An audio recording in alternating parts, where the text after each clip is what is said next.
Alright, Black Ops 2 in 2020. Now, I don't know if I'm gonna find a lobby really because this game has been slowly dying out because of the feeder mode modders and all that ever since around 2015 when Free For All got flooded with them. Really wish this game wasn't clustered with modders right now. I can't even find a normal TDM really. I mean, it looks like there's a bunch of lobbies based off the players, but I don't know if my NAT type's being stupid like it was on Black Ops 1 and there's just not as many non-modded lobbies as I wish there was. See if we can get a good 6v6 going here. We got a preview free on carrier, so this is going to be a slow ass match. But at least the sniping in this game and the colors on the map make up for slow gameplay a bit. We're going to start off with the Ballista here, the second best sniper next to Intervention. Just such a good sniper in so many ways. But yeah, I just saw the Cold War reveal video as well as some multiplayer gameplay and the zombies reveal gameplay, and so far it's looking pretty good. The maps are definitely questionable. They're more of like a battlefield design with all the vehicles and how big they are. Hope we actually get normal 6v6 style maps or during the beta. You don't really know what type of maps we're going to be having during the beta, so okay. Yeah, seems legit. This is what I mean by this game is way too many modders now. But yeah, back on the Cold War topic. So far, like I said, the maps are questionable. It's a good thing seeing that we already have a 6-slot kill feed with about 5-second kill timer. And then we already have 2 snipers revealed, the L96, and I'm pretty sure it's either the R700 or the M40, which is insane that we already have both those snipers being shown just off of the alpha gameplay. Who knows what if we're gonna have a third sniper for the beta. That'd be sick if we already have 3 snipers by beta. But yeah, we could just hope as snipers. But yeah, with the whole zombies gameplay in that, definitely some hype in that for me. Just because if you don't know what happened at the end of BO4, kind of like the actual Ether, like sent to the Dark Ether or some shit like that, and it looks like we're gonna be jumping into that Dark Ether, which would be interesting because we've already seen the monkey bomb and heard a little bit of the Juggernaut perk jingle off the trailer already. Only like a 10-second trailer and gave a bunch to hype up. Definitely looking forward to that as well. So far it's looking like multiplayer, zombies, and the campaign are really good. Hopefully they stick through with that to the actual game, because if they're just making it look good for the reveals and then they're gonna make it shitty for the actual game, then that's gonna be a problem.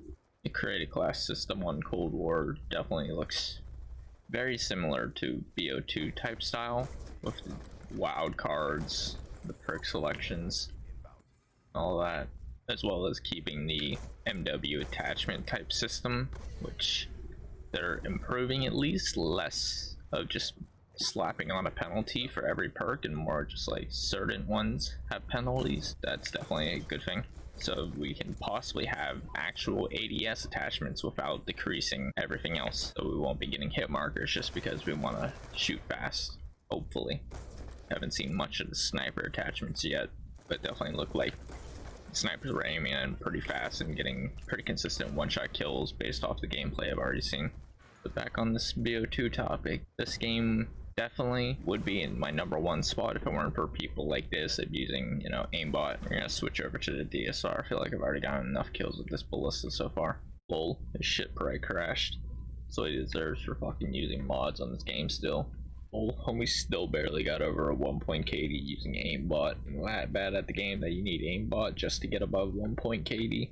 I really wish this game wasn't flooded with modders like that motherfucker. These old CODs don't get any care anymore, so not much we can do about it unless some other modder comes in and just yeets all the modded feeder mode clips. Because they did have the feeder mode down for a little bit, but then they brought it back up for some dumbass reason. The game could have been fixed if they just removed feeder mode, but they kept it in. BO2 is actually playable within that like 2-3 day period without the feeder mode working.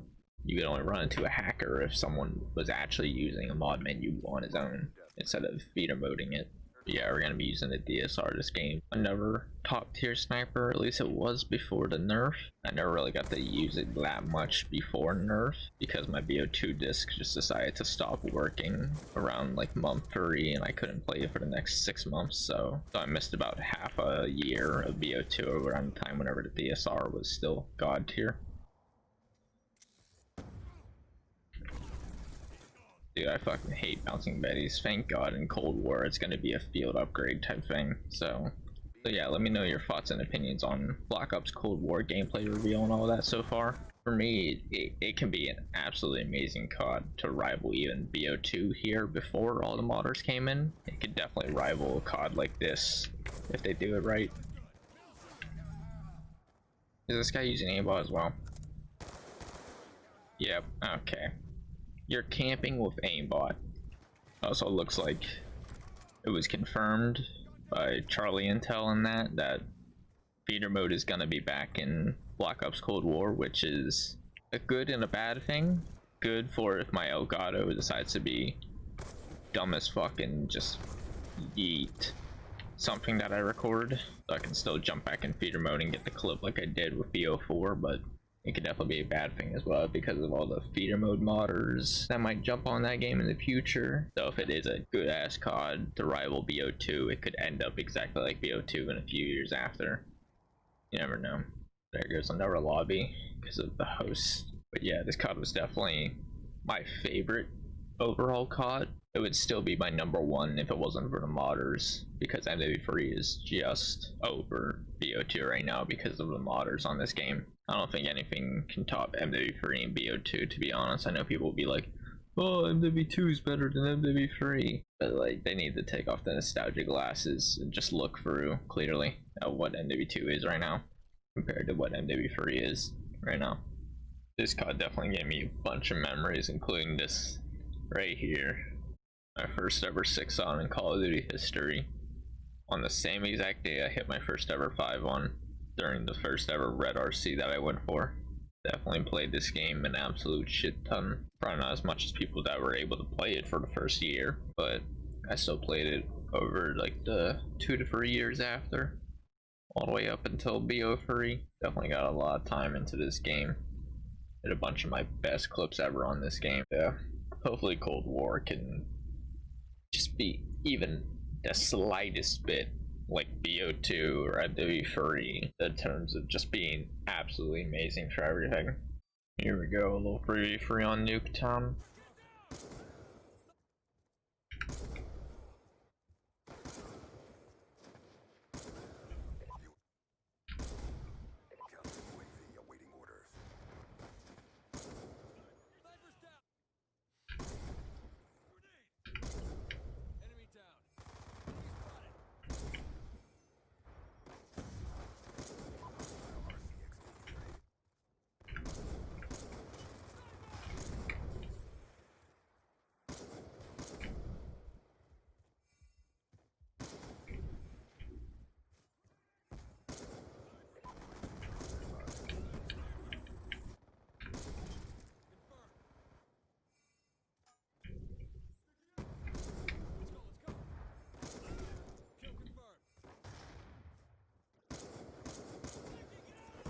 Pretty mediocre game of Nuketown there at the XPR.